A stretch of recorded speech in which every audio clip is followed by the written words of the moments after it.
గుర్తుండే ఉంటుంది. Metal steel అని చెప్పి నక్కపల్లిలో మెటల్ స్టీల్ అని చెప్పి ఆయనేది ఇచ్చినట్టుగా దానికి బిల్డప్ ఇస్తూ దానికి ఒక అడ్వర్టైజ్మెంట్ ఇస్తూ దాని గురించి ఈ మధ్యకాలంలో పెట్టాడు. నాకు ఆశ్చర్యం అనిపించింది అసలు. అయ్యే చంద్రబాబు నాయుడు క్రెడిట్ చోరీకైనా క్రెడిట్ దోపిడీకైనా ఒక హద్దు పొద్దు ఉండాలి. ఇదే మిట్టల్, ఇదే ఆదిత్య మిట్టల్ అనే ఇదే మిట్టల్ వాళ్ళు నేను డావోస్ 2022లో డావోస్ పోయినప్పుడు నన్ను కలిసినారు. కలిసి వాళ్ళు అప్పట్లోనే గ్రీన్కో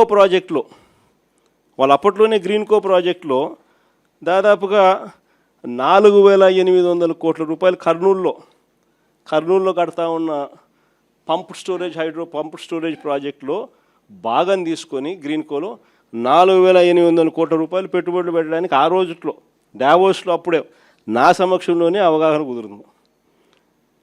అది కాక అప్పట్లోనే ఎస్ఆర్ స్టీల్ వీళ్ళు కొనుగోలు చేసి దాంట్లో ఎక్స్పాన్షన్ కూడా పోతూ 1,000 కోట్ల రూపాయలు పెట్టుబడి పెట్టేదానికి కూడా ఆ రోజే నా సమక్షంలోనే అది కూడా జరిగింది. ఇది కాక వీళ్ళను కొత్త స్టీల్ ప్లాంట్ పెట్టడానికి అడుగులు ముందుకు వేయండి అని చెప్పి ఆహ్వానించింది నేను. రాష్ట్రానికి ఆహ్వానించి రమ్మని చెప్పి వాళ్ళని చెప్పి వాళ్ళు అధికారులకు కూడా చెప్పిన వాళ్ళు వస్తున్నారు, వాళ్ళకి ఎక్కడెక్కడ మనం భూములు ఇవ్వగలుగుతామో చూపించండి అని చెప్పి వాళ్ళు రావడము. మన అధికారులు ఫస్ట్ కాకినాడ SCZలో భూములు చూపించినారు, తర్వాత మూలపేటలో వీళ్ళు రావడానికి భూములు చూపించారు, తర్వాత నక్కపల్లిలో మన హయాంలోనే వీళ్ళకి భూములు చూపించినారు.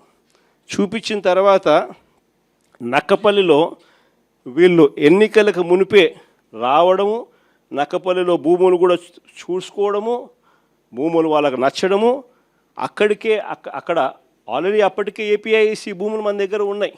ఆ భూముల్లో నుంచి వీళ్ళకి 2,200 ఎకరాలు మనం అప్పటికే సూత్రప్రాయంగా వీళ్ళకి ఇవ్వడం కూడా జరిగింది. సూత్రప్రాయంగా ఇచ్చేదానికి అడుగులు ముందుకు కూడా వేశాం. ఈ లోపల ఎన్నికల కోడ్ వచ్చింది. ఇది జరిగింది. ఇక్కడ చూస్తే ఎన్నికలు అయిపోయిన తర్వాత చంద్రబాబు నాయుడు గారు మనం అంత దూరం తీసుకొచ్చిన ప్రక్రియను ముందుకు తీసుకుపోయినాడు. అంతే ఈయన చేసింది. ఓ జూమ్ కాల్ పెట్టుకున్నాడు, మాట్లాడినాడు, అంతే.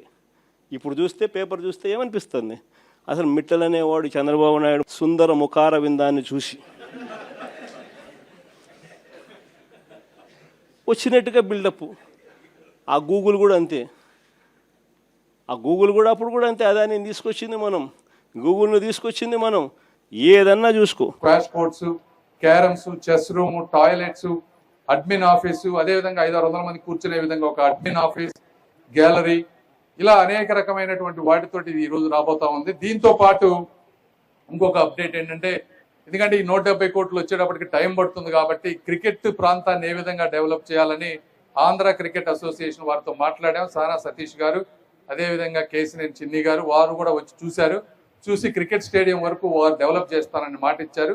వారు కూడా దానికి త్వరలో ఇంకో కార్యక్రమం పెట్టి ఈ సెంటర్ పార్ట్ని క్రికెట్ స్టేడియంగా డెవలప్ చేసి ఈ ప్రాంతంలో జిల్లా స్థాయి, రంజీ స్థాయి మ్యాచ్లు ఆడే విధంగా క్రికెట్ స్టేడియంను కూడా ఇంకొక 1.5 years అది కూడా దీంతో పాటు తీసుకుంటామని మీ అందరికీ తెలియజేస్తూ, ఈ కార్యక్రమం అంటే ఎండలు ఎక్కువగా ఉన్నాయి, నాకే ఇంత ఎండగా ఉంటే మీకు ఇంకా ఎక్కువ ఉంటుంది. మాట్లాడాలని ఉంది కానీ జగన్మోహన్ రెడ్డి గారి గురించి కూడా మాట్లాడదాం అనుకున్నా. 2 నిమిషాలు. మొన్నేమో మైండ్ సెట్ గురించి మాట్లాడారు, అంటే మాకు మైండ్ సెట్ బాగాలేదని. నిన్నేమో చంద్రబాబు గారిని ముఖం గురించి మాట్లాడారు.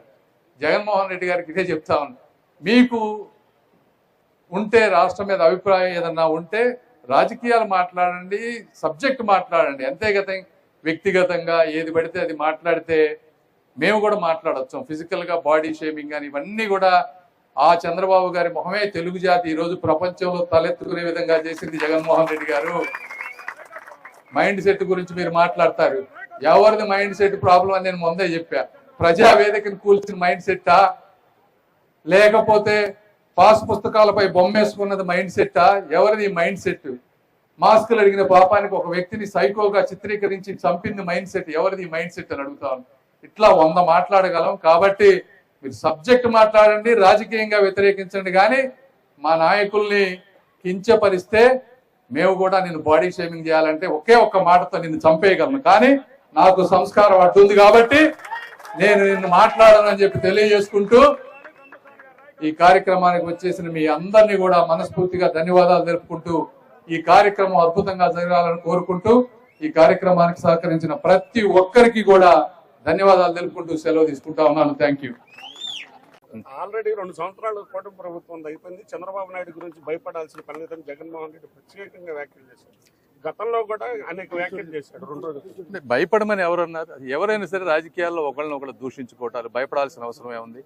ప్రభుత్వం తప్పులు చేస్తే మీరు సబ్జెక్ట్ మాట్లాడి తప్పులు ఎత్తి చూపించండి, అందులో తప్పేం లేదు. అంతేగాని బాడీ షేమింగ్, మొన్న ఏదో మైండ్ సెట్ మాట్లాడారు, అదేవిధంగా నిన్న చంద్రబాబు గారి ముఖం గురించి మాట్లాడారు. ఈ విధంగా ఇప్పుడు మాట్లాడాలంటే మా వాళ్ళు ఎంతసేపు అది మాట్లాడతారు.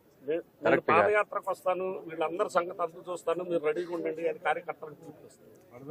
అదేగా పాదయాత్ర చేయమనండి. ఒకటి, చెట్లు నరకకుండా చేయమనండి. ఒకటి నంబర్ 1. రెండోది, ఈసారి ఆ పాదయాత్ర చేస్తే ఇక ఈ పాదయాత్రల పరిస్థితి కూడా జనాలకి విరక్తి వచ్చి అది కూడా అయిపోతుంది. ప్రశాంతంగా ఉంటుంది రాష్ట్రం. Thank you.